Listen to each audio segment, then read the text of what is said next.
Tajikistan के दुशाबे में आयोजित शंघाई सहयोग संगठन यानी एससीओ की बैठक से इधर भारत के विदेश मंत्री एस जयशंकर ने चीनी समकक्ष वांग यी से मुलाकात की। इस दौरान दोनों देशों के बीच बॉर्डर के क्षेत्रों पर डिसएंगेजमेंट को लेकर चर्चा हुई। इस दौरान भारतीय विदेश मंत्री ने इशारों में ही पाकिस्तान को लेकर चीन को बड़ी सीख दी। एस जयशंकर ने कहा कि चीन को भारत के साथ अपने संबंधों को किसी तीसरे देश के नजरिए से नहीं देखना चाहिए। विदेश मंत्री एस जयशंकर ने ट्वीट कर बताया कि एससीओ के इतर चीनी विदेश मंत्री से मुलाकात हुई। इस दौरान दोनों देशों के बीच डिसएंगेजमेंट को लेकर चर्चा हुई। साथ ही इस बात पर जोर भी दिया गया कि यह प्रक्रिया शांति बहाली के लिए कितनी जरूरी है, दो द्विपक्षीय संबंधों के विकास का आधार है। एस जयशंकर ने बताया कि इस दौरान वैश्विक मुद्दों पर भी चर्चा हुई। साथ ही भारत ने यह भी संदेश दिया कि वो सभ्यताओं के सिद्धांत के किसी भी टकराव में हिस्सा नहीं लेता।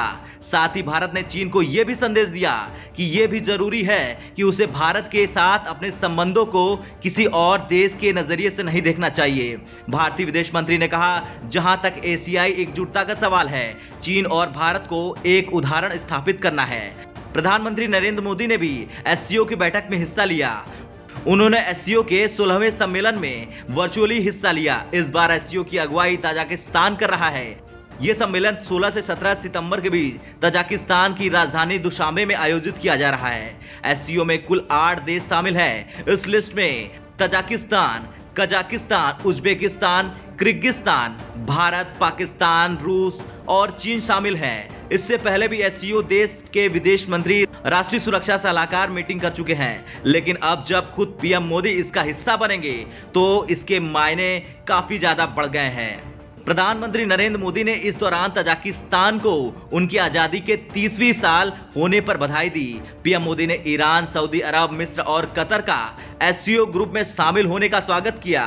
पीएम मोदी ने कहा, नए सदस्यों से हमारा ग्रुप और भी मजबूत हो रहा है। पीएम मोदी ने कहा, हमारे क्षेत्र में सबसे बड़ी चुनौती शांति सुरक्षा से संबंधित है। अफगानिस्तान में हाल के घटनाक्रम ने इस चुनौती को स्पष्ट कर दिया है।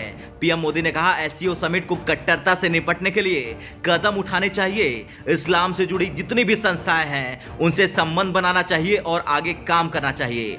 प्रधानमंत्री मोदी ने जाते जाते ये भी कहा कि भारत ने जो कैलेंडर प्रस्तावित किए हैं उस पर काम जरूरी है। कट्टरता से लड़ाई क्षेत्रीय सुरक्षा के लिए आवश्यक है और साथ ही युवाओं के भविष्य के लिए काफी जरूरी है। ब्यूरो रिपोर्ट, भारत तक।